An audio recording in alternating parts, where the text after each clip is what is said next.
안녕하세요. 명품 야담입니다. 이야기 시작 전에 구독과 좋아요 부탁드립니다. 혼례날 아침, 신부가 사라졌습니다. 예조판서 집안이 발칵 뒤집힌 그 순간, 한 여종이 화려한 혼례복을 입고 있었습니다. 바로 17살의 여종 은채였습니다. 제가 아가씨 대신 시집을 간다고요? 다른 방법이 없다. 네가 우리 집안을 구해야 한다. 그날, 조선 역사상 가장 충격적인 신분 바꿔치기가 시작되었습니다. 과연 은채는 자신의 정체를 숨긴 채 새로운 삶을 시작할 수 있을까요? 그리고 남편이 진실을 알게 된다면 어떻게 될까요? 이것은 신분을 뛰어넘은 진정한 사랑에 관한 이야기입니다. 7년 전, 전라도 전주의 명문 이씨 가문. 이문호는 전라관찰사를 지낸 청렴한 관리였습니다. 10살이었던 외동딸 은채는 부모의 사랑을 듬뿍 받으며 자랐습니다. 은채야, 오늘은 시조를 배워보자. 네, 아버님. 님을 그려내는 마음은 연지곤지 고울시고 은채는 총명에서 한글은 물론 한문까지 익혔고 시서와에도 뛰어났습니다. 그런데 운명의 날이 찾아왔습니다.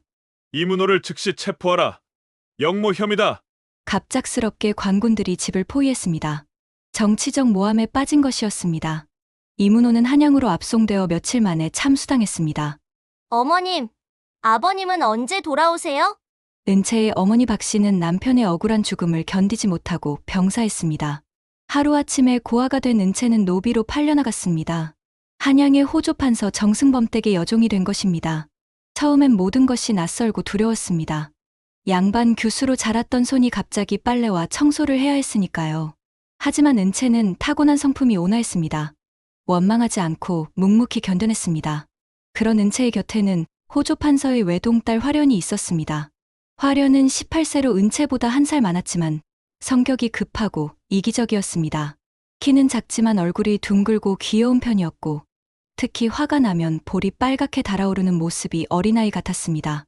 은채야, 어서 와서 내 머리 빗어줘. 네, 아가씨. 은채의 목소리는 맑고 고우며 비록 여종이었지만 누구나 품격을 느낄 수 있었습니다. 화련은 때로 그런 은채가 미웠습니다. 은채야, 너는 여종 주제에 왜 그렇게 점잖니? 가끔 보면 나보다 더 양반 같아서 짜증이 난다. 은채는 그런 말을 들어도 미소로 넘겼습니다. 아가씨가 저보다 훨씬 아름다우십니다. 제가 어째 아가씨와 비교될 수 있겠습니까? 은채는 정말 그렇게 생각했습니다. 무엇보다 감사하는 마음을 잃지 않았습니다. 단오날, 창덕궁 후원 근처 그네터에는 많은 부녀자들이 나와 있었습니다. 화련은 화려한 치마 저고리를 입고 은채를 데리고 나왔습니다. 은채는 수수한 옷을 입었지만 그 자태가 워낙 우아해서 지나가는 사람들의 시선을 끌었습니다. 그때 나무 그늘 아래 책을 읽고 있던 한 젊은 남자가 눈에 들어왔습니다. 21살의 박성진이었습니다. 몰락한 양반가의 아들로 과거 공부를 하며 근근히 살아가고 있었습니다. 키가 크고 준수한 외모의 책을 읽는 모습이 깊이 있어 보였습니다. 화련은 박성진을 보자마자 가슴이 두근거렸습니다. 저분이 누구실까? 정말 멋지시네.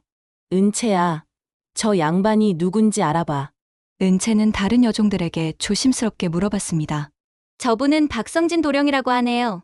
몰락한 양반가 출신이지만 학문이 뛰어나다고 소문났답니다. 그날부터 화련과 박성진은 자주 만나게 되었습니다.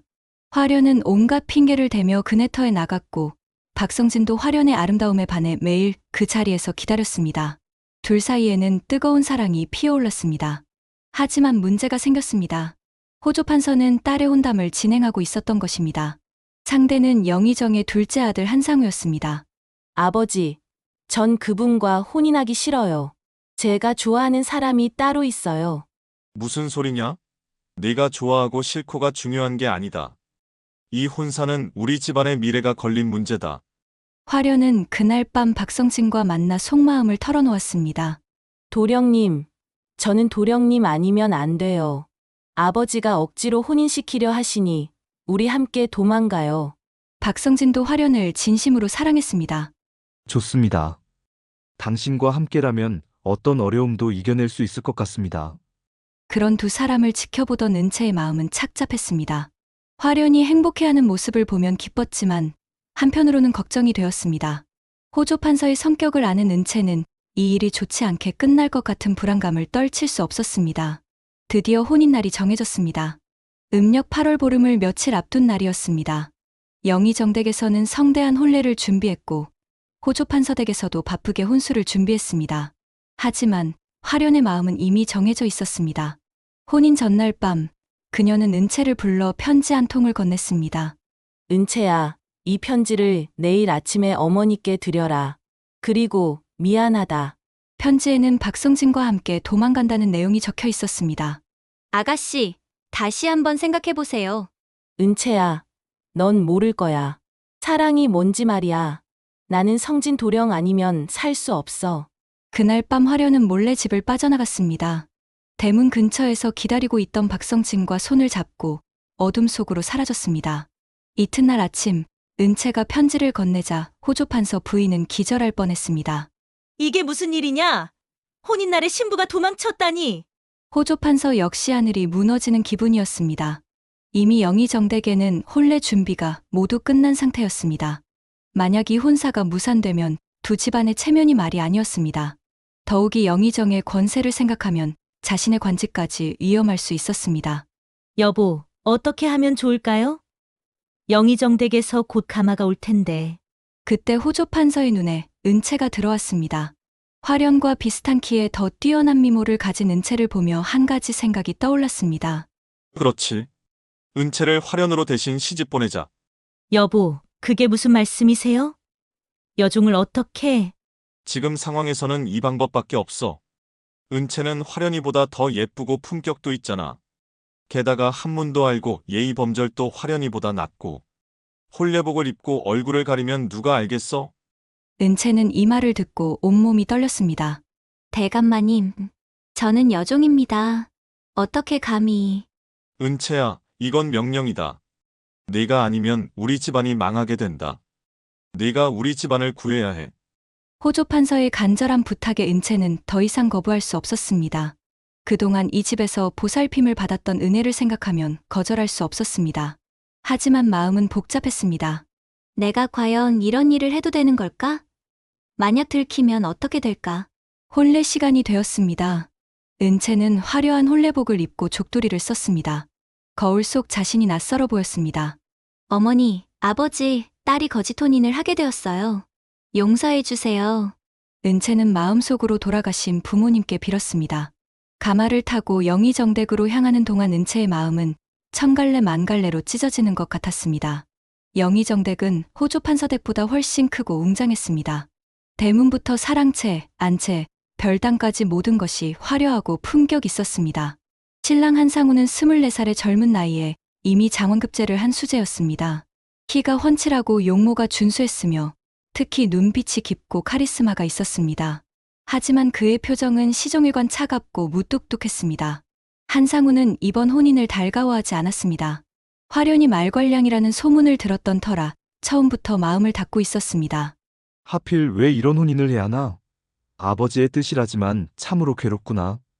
혼례 중에도 한상우는 신부의 얼굴을 제대로 보려 하지 않았습니다. 하지만 은채는 달랐습니다. 비록 거짓 혼인이었지만 예를 갖춰 정성스럽게 혼례를 치렀습니다. 시부모님께 인사드릴 때도 격식에 맞춰 정중하게 절을 했고 말씨도 공손하고 아름다웠습니다. 영의정 부부는 며느리의 첫인상에 만족했습니다. 과연 호조판서 딸답게 예의가 바르구나. 얼굴도 예쁘고 말씨도 곱네. 우리 상우가 복이 많다. 하지만 정작 한상우는 신부에게 관심을 보이지 않았습니다. 혼례가 끝난 후에도 신방을 찾지 않고 사랑채에서 혼자 지냈습니다. 은채는 새로운 환경에 적응하기 위해 노력했습니다. 비록 여종 출신이었지만 어릴 적 배운 교양과 예의 범절이 몸에 배어 있었습니다. 시부모님께 안부를 드릴 때도 정성스럽게 했고 집안의 여종들에게도 따뜻하게 대했습니다. 특히 은채는 집안의 여종들을 보면 예전 자신의 모습이 떠올라 더욱 자상하게 대했습니다. 춥지 않니? 이 옷을 더 입어라. 몸이 아프면 언제든 말해라. 이런 은채의 행동은 집안 사람들에게 깊은 인상을 주었습니다. 영의정 부인은 며느리의 이런 모습이 무척 마음에 들었습니다. 우리 며느리는 정말 마음씨가 곱구나. 저렇게 아랫사람들까지 챙기는 걸 보니 훌륭한 안주인이 될 것 같아. 하지만 한상우는 여전히 은채에게 냉담했습니다. 그는 매일 밤 기생집이나 친구들과 어울리며 시간을 보냈습니다. 은채는 혼자서 신방을 지키며 남편을 기다렸지만 한상우는 좀처럼 돌아오지 않았습니다. 은채의 마음은 쓸쓸하고 외로웠습니다. 서방님께서 나를 미워하시는구나. 아마 내가 마음에 들지 않으시나 보다. 은채는 밤마다 혼자 눈물을 흘렸습니다. 하지만 낮에는 결코 울상을 보이지 않았습니다. 어느 날 저녁, 은채는 한상우의 옷을 정리하다가 그가 쓴 시 한 편을 발견했습니다.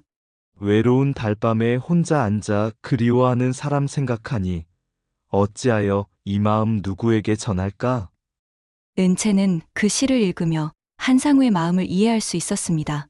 그도 자신만큼이나 외롭고 힘들어하고 있다는 것을 느꼈습니다. 서방님도 나처럼 외로우시구나. 은채는 한상우에게 더욱 정성스럽게 대하기 시작했습니다. 그의 취향을 파악해서 좋아하는 음식을 준비했고 술상을 차릴 때도 세심하게 신경을 썼습니다. 어느 날 밤, 한상우가 술에 취해 돌아왔습니다. 은채는 조심스럽게 그를 부축하며 방으로 안내했습니다. 서방님, 괜찮으세요? 누구야? 아, 내 아내로군. 한상우는 술 기운에 은채의 얼굴을 제대로 바라봤습니다. 그 순간 그의 마음에 전에 없던 감정이 일어났습니다. 은채의 얼굴이 달빛에 비춰 보이는데 그 아름다움이 숨막힐 정도였습니다. 당신이 이렇게 아름다웠던가? 은채는 얼굴이 빨개졌습니다. 서방님, 취하셨습니다. 빨리 주무세요. 아니야, 나는 멀쩡해. 그동안 내가 당신을 너무 소홀히 했구나. 그날 밤 한상우는 처음으로 은채와 긴 대화를 나누었습니다. 그 이후로 한상우의 태도가 조금씩 변하기 시작했습니다. 밤에 기생집에 가는 일이 줄어들었고 대신 집에서 은채와 시간을 보내는 일이 많아졌습니다. 은채는 그런 변화가 고마웠습니다. 처음엔 의무감으로 시작한 며느리 역할이었지만 이제는 진심으로 이 집의 며느리가 되고 싶었습니다. 특히 한상우에 대한 마음이 점점 깊어져 갔습니다. 어느 가을밤 한상우와 은채는 마당에서 달을 보며 이야기를 나누고 있었습니다. 당신은 참 신기한 사람이야. 처음엔 그저 아버지가 정해준 혼인이라 생각했는데 지금은 정말 당신이 고마워. 한상우의 진심 어린 말에 은채의 가슴이 뛰었습니다. 저도 서방님을 진심으로 모시고 싶습니다. 그날 밤 두 사람은 처음으로 합방을 하고 삐리리했습니다. 은채의 마음속에는 행복과 함께 죄스러운 마음도 들었습니다. 자신이 화련이 아니라는 거짓을 안고 사랑을 나누는 것이 옳은 일인지 고민이 되었습니다. 2달이 지났을 무렵 은채는 자신의 몸에 변화가 있음을 느꼈습니다. 아이가 생긴 것이었습니다. 기쁨과 함께 걱정도 밀려왔습니다. 내가 여종 출신인데 아이를 낳아도 되는 걸까? 만약 들키면 아이는 어떻게 될까? 하지만 한상우는 아이 소식을 듣고 무척 기뻐했습니다. 정말인가? 우리에게 아이가 생겼다고? 네, 서방님. 아이가 생겼습니다. 한상우는 은채를 끌어안으며 기뻐했습니다. 그의 눈에는 눈물이 맺혀 있었습니다. 영희정 부부도 손자를 가질 수 있게 되었다며 크게 기뻐했습니다. 우리 며느리 정말 기특하다. 이제 우리 집안의 대가 이어지겠구나. 겨울이 지나고 봄이 오는 무렵 은채가 임신 5개월에 접어들었을 때였습니다. 갑자기 호조판서 댁에서 급한 전령이 왔습니다. 한상우와 영희정 부부는 무슨 일인지 몰라 서둘러 호조판서 댁으로 갔습니다. 은채는 몸이 무거워 집에 남아 있었습니다. 호조판서 댁에 도착하자 그들을 기다리고 있는 것은 충격적인 광경이었습니다. 도망갔던 화련이 초췌한 모습으로 돌아와 있었던 것입니다. 영희정의 엄한 목소리에 호조판서는 머리를 조아리며 사실을 털어놓았습니다. 죄송합니다. 사실은 지금 사돈댁에 있는 사람이 제 딸 화련이 아닙니다. 무슨 말씀이십니까? 제 딸 화련이 혼인 전날 밤에 도망을 가서 어쩔 수 없이 저희 집 여종 은채를 대신 시집 보낸 것입니다.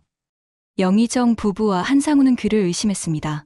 지난 몇 달간 자신들이 며느리로 사랑해온 은채가 여종이라는 것이 믿어지지 않았습니다. 여종을 우리 집 며느리로 속였다는 말입니까? 호조판서 부인이 울며 말했습니다. 그때 상황이 너무 급박해서 혼인을 취소할 수도 없고 그렇다고 사실대로 말씀드릴 수도 없어서. 화련은 그동안 박성진과 함께 살았지만 그가 다른 여자에게 빠져 자신을 버렸다고 했습니다. 갈 곳이 없어진 그녀는 결국 집으로 돌아올 수밖에 없었습니다. 이제 다시 바꿔치기를 해야 합니다. 제 딸 화련이 진짜 며느리가 되어야 하지 않겠습니까? 하지만 영희정과 한상우의 반응은 예상과 달랐습니다. 안 됩니다. 한상우가 단호하게 말했습니다. 은채가 비록 여종 출신이지만 그보다 훌륭한 여인은 없습니다. 품격도 있고 마음씨도 곱고 무엇보다 저는 그 사람을 진심으로 사랑합니다. 영희정도 아들의 말에 동의했습니다. 그동안 은채를 지켜본 결과 그보다 훌륭한 며느리는 없을 것 같소. 신분이 낮다고 해서 인품까지 낮은 것은 아니지 않소. 영희정 부인도 맞장구 쳤습니다. 우리는 이미 은채를 진짜 며느리로 생각하고 있어요. 지금 와서 바꿀 수는 없습니다. 영희정 일가는 집으로 돌아와 은채에게 모든 사실을 털어놓았습니다. 은채야, 우리는 이미 다 알고 있다. 은채는 무릎을 꿇고 눈물을 흘렸습니다. 죄송합니다. 죽을 죄를 지었습니다. 무슨 소리냐? 너는 잘못한 것이 없어. 한상우가 은채를 일으켜 세웠습니다. 당신이 여종 출신이라 해도 전혀 상관없어. 나는 당신을 사랑해. 당신 말고는 다른 아내는 생각할 수 없어. 며칠 후 영희정은 임금에게 이문호의 억울함을 상소했습니다. 재조사 결과 정말로 정치적 모함이었다는 것이 밝혀졌습니다. 이문호는 충신이었는데 모함으로 죽었으니 그 딸 은채의 신분을 회복시키고 집안의 명예를 되돌려주라. 이로써 은채는 다시 양반 신분이 되었습니다. 몰락한 양반가의 딸에서 여종이 되었다가 다시 양반으로 신분이 회복된 것이었습니다. 영희정 댁에서는 큰 잔치를 열었습니다. 이제 우리 며느리는 명실상부한 양반집 딸이로구나. 처음부터 품격이 남달랐는데 역시 타고난 것이었어. 은채는 꿈만 같았습니다. 부모님의 억울함이 풀렸다는 것이 무엇보다 기뻤습니다. 그리고 이제는 당당하게 영희정 댁 며느리가 될 수 있게 되었습니다. 한상우는 은채를 꼭 안으며 말했습니다. 당신은 정말 대단한 사람이야. 어떤 시련이 와도 굴복하지 않고 꿋꿋이 버텨내는 모습이 존경스러워. 서방님 덕분입니다. 서방님이 저를 사랑해주셔서 이 모든 것이 가능했어요. 가을이 되어 은채는 건강한 아들을 낳았습니다. 영희정 부부는 손자를 보며 기뻐했습니다. 우리 손자 정말 예쁘구나. 은채를 닮아서 이렇게 잘생겼나 보다. 은채는 아이를 안고 감격에 겨워 눈물을 흘렸습니다. 어머니, 아버지, 딸이 이렇게 행복하게 살고 있어요. 좋은 서방님을 만나 아이도 낳고 신분도 회복되었어요. 그날 밤 한상우는 은채에게 말했습니다. 당신 덕분에 내가 진짜 사랑이 무엇인지 알게 되었어. 처음엔 정략 결혼이라 생각했는데 이제는 당신 없는 삶을 상상할 수 없어. 저도 마찬가지예요, 서방님. 여종으로 살 때는 꿈도 꿀 수 없었던 행복을 누리고 있어요. 시간이 흘러 은채는 영희정 댁의 안주인으로서 집안을 훌륭히 이끌어갔습니다. 그녀의 따뜻한 마음씨와 지혜로운 처신은 모든 사람들의 존경을 받았습니다. 특히 집안의 하인들을 대하는 은채의 모습은 다른 양반집과 달랐습니다. 모든 사람은 귀하다.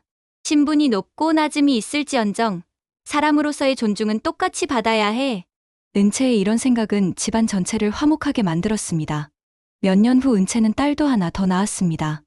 영희정 댁은 손자 손녀가 뛰노는 활기찬 집이 되었습니다. 어느 날 은채는 옛날을 회상하며 한상우에게 말했습니다. 서방님, 저는 정말 행복해요. 부모님을 잃고 여종이 되었을 때는 이런 날이 올 줄 몰랐어요. 그때의 시련이 있었기에 지금의 행복도 있는 거야. 당신은 어떤 어려움 속에서도 선량한 마음을 잃지 않았어. 그래서 하늘이 도운 거야. 사람들은 은채의 이야기를 들으며 감탄했습니다. 참으로 신기한 일이로다. 여종에서 양반 부인이 되다니. 역시 사람은 마음씨가 중요한 것 같구나. 이렇게 은채는 온갖 시련을 겪으면서도 굴복하지 않고 결국 진정한 행복을 찾은 현명하고 아름다운 여인으로 기억되었습니다. 그녀의 이야기는 오랫동안 사람들 입에 오르내리며 착하게 살면 반드시 복을 받는다는 교훈을 전해주었습니다. 진정한 사랑은 신분을 뛰어넘는다는 것, 그리고 착한 마음으로 살다 보면 언젠가는 좋은 일이 생긴다는 것을 보여준 아름다운 이야기였습니다. 오늘 이야기는 여기까지입니다. 명품야담의 다음 이야기를 빠르게 만나보시려면 동그라미를 클릭하여 구독해주세요. 다음 동영상과 추천 동영상에도 재미있는 이야기가 있으니 즐겁게 시청해 주시기 바랍니다. 감사합니다.